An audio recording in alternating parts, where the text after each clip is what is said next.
വീട്ടിലൊന്നും പോണ്ടേ? മഴയടി. നേഴ്സാണ്, അത് പറയാൻ മറന്നുപോയി. ഏത് ഹോസ്പിറ്റലാണ് mummy? So hello guys, welcome back to Sreeka vlogs. എൻ്റെ പേര് കാർത്തിക. സോ ഗൈസ്, ഞാൻ ഫസ്റ്റ് തന്നെ ഒരു ആളെ കാണിച്ചു തരാമേ. വെയിറ്റ്.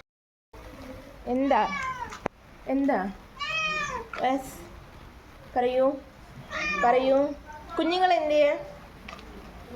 കുഞ്ഞുങ്ങൾ എന്തിയാ? വാവേടെ എന്തിയാ? കുഞ്ഞുങ്ങൾ എന്തിയാ? ഇത് നമ്മുടെയാണ് ഗൈസ്. 3 ബേബീസൊക്കെ ഉണ്ട്. അവളതിന് സേഫ് ആക്കി വെച്ചിട്ടുണ്ട്. എന്നിട്ട് അവൾ ഇങ്ങനെ ടെറസിനെ മണ്ടയ്ക്ക് ഇങ്ങനെ കയറി നടക്കും. വിൻഡോ എപ്പോഴും ഓപ്പൺ ആയതുകൊണ്ട് അവൾക്ക് ഇറങ്ങാൻ പറ്റും. അപ്പോൾ അവൾ അങ്ങനെ ഇരിക്കും ഗൈസ് അവിടെ തന്നെ. കുറച്ച് കഴിയുമ്പോൾ അവൾ ഓട്ടോമാറ്റിക്കലി വന്നോളും. അവൾക്ക് അങ്ങനെ വീട്ടിലൊന്നും ഇരിക്കുന്ന ഇഷ്ടമൊന്നുമല്ല. അവളിങ്ങനെ പുറത്ത് തന്നെ ആയിരിക്കും എപ്പോൾ നോക്കിയാലും. പിന്നെ ഞങ്ങൾ അവളിങ്ങനെ എടുത്തോണ്ടാണ് രാത്രി കൊണ്ടുപോകുന്നത്. എന്നിട്ട് അവളെ ഇട്ട് കഥ കടച്ചാലും ഞങ്ങളുടെ വിൻഡോ ഓപ്പൺ ആണെങ്കിൽ അവൾ അവിടെ നിന്ന് അവൾ ചാടും. ഓക്കെ, സോ ഗൈസ്, നമുക്ക് ഇനി താഴെ പോയിട്ട് മമ്മി എന്തെടുക്കാന്ന് നോക്കാം. അതുമാത്രമല്ല, ഇവിടെ നല്ല മഴയുണ്ട്, കണ്ടില്ലേ? അത്യാവശ്യം മഴയുണ്ട്. ഫോണിൽ കൂടെ കാണാൻ പറ്റാത്തതാണ്, ബട്ട് ഉണ്ട്, മഴയുണ്ട് ഇവിടെ. നമുക്കിനി താഴോട്ട് പോകാം. പോകുന്നതിൻ്റെ ഒപ്പം ഇവിടെ കുറച്ച് ഉണങ്ങിയ തുണികളാണ് എടുത്ത് വെച്ചിട്ടുണ്ട്. അതും കൂടെ നമുക്ക് എടുത്തോണ്ട് പോകാം. സോ ഞാൻ തുണിയെല്ലാം പറക്കിയിട്ടുണ്ട്. നമുക്കിനി താഴോട്ട് പോകാം. വീട്ടിൽ വന്നു. താഴോട്ട് വരാൻ നേരത്തും നല്ല മഴ ആയതുകൊണ്ടൊന്നും വീഡിയോ ഒന്നും എടുത്തില്ല. ഇത് അമ്മയോടെ നിൽപ്പുണ്ട്. നല്ല മഴയുണ്ട് മമ്മ. എല്ലാ തുണിയും എടുത്തു. നമ്മൾ ഇന്നലെ ഇട്ട തുണിയാണ് ഇല്ലേ? പക്ഷെ ഇന്നലെ മഴ ആയതുകൊണ്ട് നനഞ്ഞ്. പക്ഷെ ഇപ്പൊ ഉണങ്ങിയിട്ടുണ്ട്. എന്നിട്ട് പിന്നെ പറയാം മമ്മി, എന്തൊക്കെയുണ്ട് ആശുപത്രി വിശേഷങ്ങൾ? മമ്മി നേഴ്സാണ്, അത് പറയാൻ മറന്നുപോയി. ഏത് ഹോസ്പിറ്റലാണ് മമ്മി? ശിവം ഹോസ്പിറ്റൽ. സോ ഇവിടെയുള്ള ശിവം ഹോസ്പിറ്റൽ എന്ന് പറഞ്ഞൊരു ഹോസ്പിറ്റലാണ് മമ്മി വർക്ക് ചെയ്യുന്നത്. മമ്മി നേഴ്സാണ്. മമ്മി ഡ്യൂട്ടിയും കഴിഞ്ഞ് വന്നിട്ട് വേണം ചിലപ്പോൾ കുക്കിംഗ് ഒക്കെ ചെയ്യാൻ വേണ്ടിയല്ലേ? നല്ല ക്ഷീണിക്കോ മമ്മി? ക്ഷീണിച്ച് തളർന്ന് കയറി വന്നിട്ട് വേണം വീട്ടു ജോലി ചെയ്യാൻ, എന്നിട്ട് വേണം ആഹാരം കഴിക്കാൻ. മമ്മിക്ക് 2 ഡ്യൂട്ടിയാണ് ഗൈസ് ഉള്ളത്. ഒന്ന് നമ്മൾ 10 മണിക്ക് പോയിട്ട് 3:30-4 ആവും വരാൻ. പിന്നെ 6 മണിക്ക് പോയിട്ട് പിന്നെ 6 മണിക്ക് അടുത്ത ഷിഫ്റ്റ് ഉണ്ട്. അപ്പം 6 മണിക്ക് പോയിട്ടാണ് മമ്മി വരുന്നത്.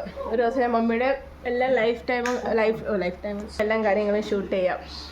ഒരു ഡെയിലി വ്ളോഗായിട്ട് ഇടുന്നതായിരിക്കും അല്ലേ മമ്മ? അതെ. അമ്മ ഇച്ചിരി നാണം കുണിയാണ്. പിന്നെ സീരിയൽ ഇതാ ഏഷ്യാനെറ്റ് സീരിയൽ മെയിൻ ആണ് ഗൈസ് ഞങ്ങളുടെ വീട്ടിൽ. മമ്മി രാത്രി 12 മണിക്കൊക്കെ ഉറങ്ങുന്ന ഒരു ഷോ തന്നെ പിന്നെയും ഒക്കെ ഇരുന്ന് കണ്ടിട്ടൊക്കെ ഉണ്ട്. ഇതാരുടെയാ? നമ്മുടെ അല്ലേ? ആയ കിടന്നപ്പോൾ ഇങ്ങനത്തോണ്ട് വന്ന ആയാലെല്ലാവരും കൂടെ തുണി ഇടുമ്പോഴേ നമുക്ക് മനസ്സിലാവത്തില്ല. അപ്പോൾ കുറച്ച് വെള്ളം കുടിക്കാം. ഞാൻ ബോട്ടിൽ കൊണ്ടുപോയായിരുന്നു, അത് തീർന്നു ഗൈസ്. അപ്പം എനിക്കറിയാം ബോട്ടിൽ വെള്ളം കുടിക്കുന്നത് is not good for health. പക്ഷെ ഞങ്ങൾ ഈ വെള്ളം നിറച്ച് വെച്ചേക്കുന്നത് തിളപ്പിച്ചാണ് ഞങ്ങൾ കുടിക്കുന്നത്. തിളപ്പിച്ച വെള്ളം തീർന്നോ മമ്മി? തിളപ്പിച്ച് വെച്ചേക്കുന്ന വെള്ളം തീർന്നോ? പിന്നെ തിളപ്പിച്ചില്ല? ഇരിപ്പുണ്ടോ? അപ്പം ഞങ്ങളിതാ ഇവിടെ ഇത് തിളപ്പിച്ചത് പാലാണ്. എന്താന്ന് നമുക്ക് നോക്കാം. ഇത് പാലാണ്. അപ്പം വെള്ളം ഇരിപ്പുണ്ട് ഇവിടെ. ഇത് മറ്റേ ഈ കരിങ്കാലി കിട്ടത്തില്ല. അപ്പം നമ്മൾ നാട്ടിൽ നിന്ന് വരുമ്പോൾ ഇത് കൊണ്ടുവരാനാണ് പതിവ്. പിന്നെ ഇവിടെ അടുത്ത് മലയാളി കടയൊക്കെ ഉണ്ട്. ഞാൻ എപ്പോഴെങ്കിലും പോകുമ്പോൾ ചെയ്യാം. ഇതാ ഉണ്ടോ, ഇങ്ങനെ തിളപ്പിച്ച് വെള്ളം വെക്കും. ഇവിടെ എന്ന് വെച്ചാൽ നമുക്ക് രാവിലെയാണ് വെള്ളം വരാറുള്ളത്. അപ്പോൾ രാവിലെ വന്നും ഒരു 7 മണിക്കാണ് വെള്ളം വന്നിട്ട് 8 മണി വരെ വെള്ളമുണ്ട്. അപ്പോൾ നമ്മൾ വേണ്ടി അത്ര വെള്ളം ഇവിടെ പിടിച്ച് വെക്കുകയാണ് ചെയ്യാറുള്ളത്. നമുക്ക് എത്ര കുടിക്കാനുള്ള വെള്ളം വേണമെന്ന് വെച്ചാൽ അത്രയും പിടിച്ചും വെക്കും. പിന്നെ മണ്ടയ്ക്ക് നമ്മുടെ ടാക്കിയുണ്ട്. ടാക്കി എന്ന് വെച്ചാൽ നമ്മുടെ വെള്ളം സേവ് ചെയ്യുന്ന സാധനം. ടൈമിംഗ് ഉണ്ട്. രാവിലെ 7 മണിക്ക് വരും, 8 മണിക്ക് പോകും, 8-8:30 ആകുമ്പോൾ. അപ്പോൾ 1.5 മണിക്കൂർ നമുക്ക് കുടിക്കുന്ന വെള്ളം കിട്ടത്തുള്ളൂ. അപ്പോൾ ആ സമയത്ത് വേണം നമ്മൾ വെള്ളമൊക്കെ നിറച്ച് സ്റ്റോർ ചെയ്ത് നമ്മൾ വെക്കും അല്ലേ മമ്മ? ഇത് പിന്നെ മണ്ടയ്ക്ക് ടാങ്ക് ഉണ്ട്. അപ്പം നമ്മൾ ഈ വെള്ളം അങ്ങോട്ട് ഫുൾ അങ്ങ് സേവ് ചെയ്യും അല്ലേ? എന്നിട്ട് അതിനകത്തോട്ട് നമ്മൾ കുളിക്കും, നനയ്ക്കും, എല്ലാം ചെയ്യും. പിന്നെ അമ്മ എന്തൊക്കെയാ പറയുന്നത്? വിശേഷങ്ങൾ പറ. എനിക്ക് ഈ ഒരു മോളേ ഉള്ളൂ. ഞാനും എൻ്റെ മോളും മാത്രമേ ഉള്ളൂ ഇവിടെ. ഞാൻ നേഴ്സായിട്ട് ജോലി ചെയ്യുന്നു, മോളെ പഠിപ്പിച്ചു. ഇതൊക്കെയാണ് എൻ്റെ വിശേഷം. അതെ. അപ്പം മമ്മിയും ഒരു സിംഗിൾ പാരൻ്റ് ആണ്.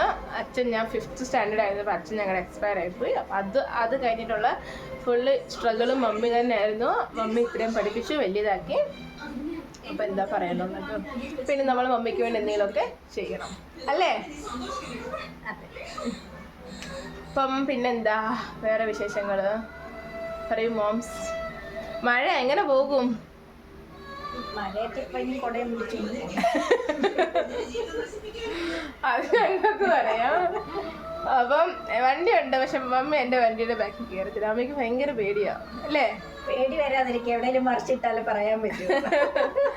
കണ്ടോ ഗൈസ്, ഇവിടെ ഭയങ്കര ട്രാഫിക് ആണ്, അതുകൊണ്ട് പേടി എവിടെ പറയുന്നിരുന്നു പോകാനായിട്ട്. അതാണ്. അപ്പൊ എന്നെ ട്രോളാൻ വരെ ആരുടെ ആവശ്യം എനിക്കില്ല, എൻ്റെ അമ്മ ഉള്ളിടത്തോളം കാലം എന്ന് പറഞ്ഞ പോലൊക്കെയാണ് ഗൈസ്. പിന്നെന്താ, അപ്പൊ ഇനി ഞാൻ കുറച്ചുകൂടെ കഴിയുമ്പോൾ ഞാൻ ചായ ഒക്കെ ഉണ്ടാക്കും. അമ്മ റെസ്റ്റ് എടുക്കാൻ പോയിക്കുവാണ്. അമ്മ കുറച്ച് നേരം ഒന്ന് ഉറങ്ങും. ഉറങ്ങിയിട്ട് മമ്മി ഒരു 5-6 മണി ആകുമ്പോഴത്തേക്ക് എണ്ണിക്കും. അപ്പം നമുക്ക് ചായ ഒക്കെ ഉണ്ടാക്കാം. ഞാനിപ്പോൾ ചായ ഉണ്ടാക്കാൻ പോവാണ്. ചായയൊക്കെ ഇവിടെ പാത്രം വെച്ചിട്ടുണ്ട്. ഒന്ന് പാല് തിളയ്ക്കട്ടെ. അപ്പോൾ നമുക്ക് ചായപ്പൊടി ഇട്ട് കൊടുക്കാം. ഇവിടെ അത്യാവശ്യം എല്ലാവർക്കും നല്ല കടുപ്പം വേണം. അപ്പോൾ നമ്മളൊരു സ്പൂണോളം കുറച്ചും കൂടെ ചായപ്പൊടി ഇട്ട് കൊടുത്തിട്ടുണ്ട്. പിന്നെ പഞ്ചസാര ഇട്ട് കൊടുക്കാം.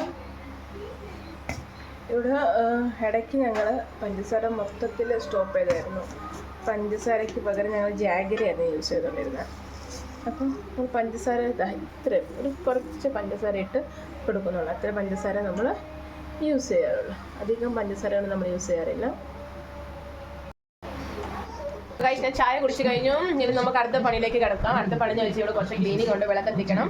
അപ്പോൾ നമുക്കിനി അതൊക്കെ ചെയ്യാം.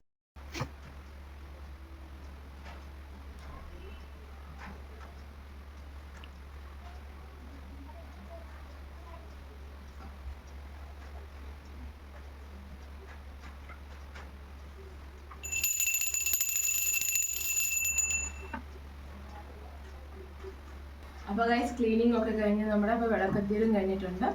അപ്പം ഇനി നമുക്ക് നാളെ വേറെ പുതിയൊരു വ്ളോഗായിട്ട് കാണാം. അതുവരെ ബൈ ബൈ.